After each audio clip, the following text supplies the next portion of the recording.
Hey everybody, welcome back to another video, and in this video today, I'm going to do something a little bit different than what I usually do, because instead of talking about Markiplier or FNAF, we're going to be talking about Hello Neighbor. So for the 1% of people who don't know what Hello Neighbor is a game where you try to find out what's inside of your neighbor's basement by doing lots of random puzzles that you won't be able to find out how to do unless if you look up a YouTube tutorial. And they're also well known for having multiple tweets where they're pretty much just begging Game Theory to do a couple theories on their lore. Well, you know what they say, when MatPat's too good to be doing theories on your secret hidden lore, you get me, the great value MatPat. But today, we're not going to be talking about what's hidden inside of that basement. No, instead, we're going to be talking about the most well-known family in horror game history. No, not the Afton family. I'm talking about the Peterson family. I know it just doesn't have the same ring as the Afton family, but just go with it. The Peterson family consists of the neighbor himself as the father, a mother, and a brown-haired child, and a orangish, yellowish-haired sister.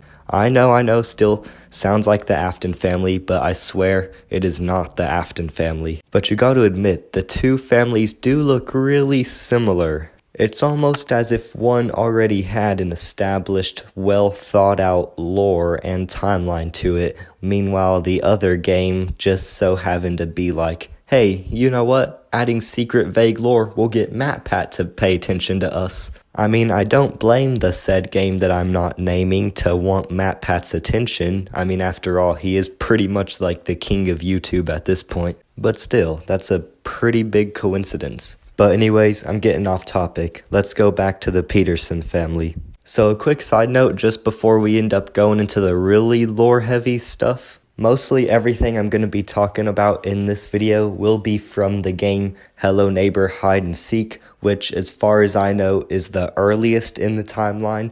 I will be talking more about the Hello Neighbor timeline and stuff in future videos if you guys are still interested in Hello Neighbor lore. So now let's get into the downfall of the Peterson family and see what caused Theodore to lock something in his basement. And before you ask, yes, the neighbor's name is in fact Theodore. Something exciting waits inside the basement.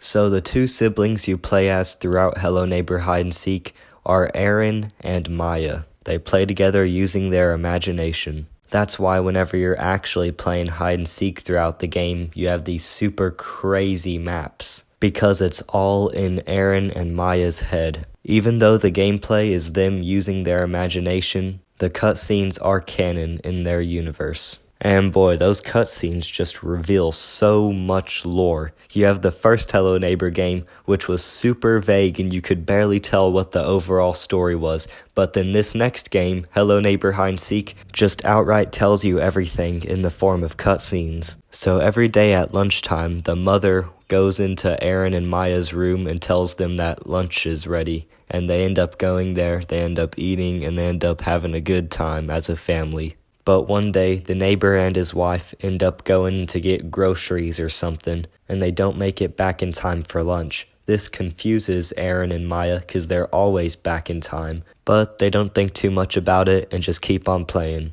Eventually, Mr. Peterson does get back home, but there's no sign of his wife. So what the heck happened? Well, Mr. and Mrs. Peterson were driving, and they got in a car crash. Mr. Peterson didn't get injured, but his wife did. Mr. Peterson then waited in the hospital for hours, hoping and praying that his wife was okay, but soon enough, she died, pushing Mr. Peterson one step forward to being a psychopath.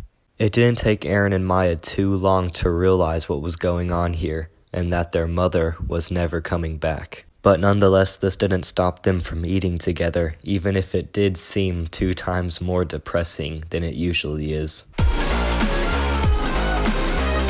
As time goes on, Aaron gets more and more angry because of his mother's death. Meanwhile, Maya is also devastated about the fact that their mother is dead, but she's also still trying to comfort her brother. After a couple more games of hide and seek, it's lunchtime again, but this time it goes differently. Maya and Aaron get into an argument. This makes Mr. Peterson yell at Aaron and tell him to go to his room. As Aaron leaves the table to go to his room, he snatches his sister's doll. Her sister's about to go back to him to retrieve her doll, but then Mr. Peterson tells her to stay. But after they eat, Maya goes to Aaron to get her doll back, but Aaron won't give it back to her unless if they play one last game of hide and seek.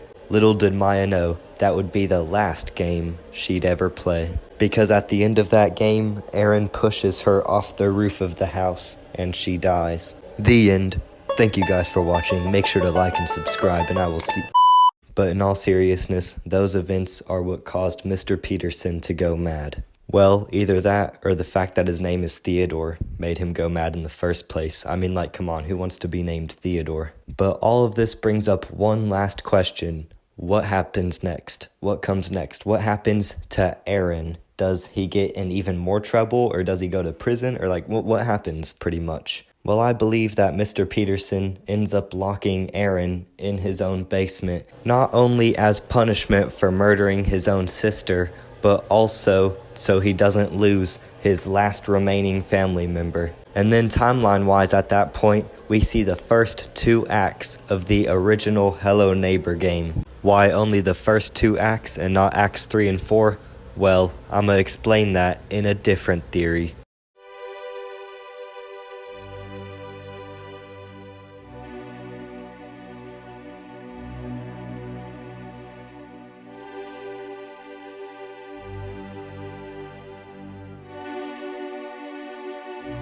So I guess the neighbor isn't a psychopath after all.